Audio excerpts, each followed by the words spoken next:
Pada hari ulang tahunnya yang ke-18, ayah kandungnya sendiri menculiknya dan mengurungnya di ruang bawah tanah rahasia. Di bawah rumah keluarga yang tampak biasa itu terdapat sebuah penjara yang dibangun sang ayah untuk proyek kejamnya. Jauh melewati ruang bawah tanah yang terlihat normal. Di balik sebuah rak buku ada pintu tersembunyi, dan di sanalah ia dikunci. Sang ibu menyadari putrinya menghilang dan bertanya, kemana dia pergi? Ayahnya berbohong, mengatakan bahwa putrinya kabur untuk bergabung dengan sebuah sekte. Sang ibu percaya dan sangat terpukul.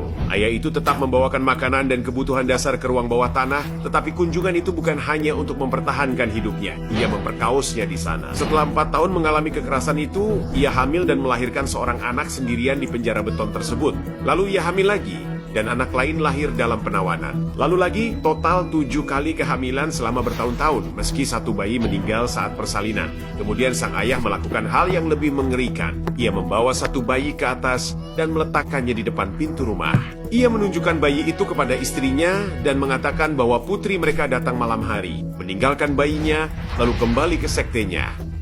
Sang ibu percaya dan membesarkan bayi itu. Ia mengulangi kebohongan ini untuk anak kedua, lalu anak ketiga. Akhirnya, sang ibu membesarkan 3 cucu tanpa tahu kebenarannya. Sementara itu, 3 anak lainnya tumbuh besar di penjara beton bawah tanah. Anak tertua berusia 19 tahun ketika ia tiba-tiba jatuh sakit dan koma. Sang ibu memohon kepada ayah itu agar membawanya ke rumah sakit. Setelah perdebatan, ia akhirnya setuju dan diam-diam membawa anak itu ke rumah sakit. Di sana, dokter langsung menanyakan tentang ibu si gadis. Ayahnya tetap berpegang pada kebohongannya, mengklaim bahwa gadis itu ditinggalkan bertahun-tahun lalu oleh putrinya yang bergabung dengan sekte. Ketika kondisi gadis itu memburuk, dokter sangat membutuhkan riwayat medis dan menghubungi polisi untuk mencari sang ibu. Dalam hitungan jam, polisi menggelar konferensi pers dan memohon agar ibu anak tersebut maju. Berita itu menayangkan gadis yang sakit terbaring di rumah sakit dengan mesin penunjang hidup. Dari penjara bawah tanahnya, sang ibu melihat semuanya lewat TV kecil. Ia hancur dan memohon kepada ayah itu agar membiarkannya pergi menyelamatkan anaknya. Akhirnya ia diizinkan pergi,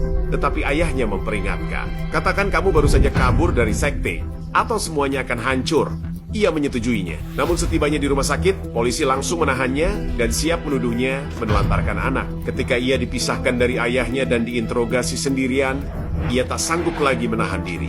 Ia menceritakan semuanya. Bagaimana ia dikurung sejak usia 18 tahun dan kini berusia 42 tahun, tentang anak-anak yang lahir dalam kegelapan.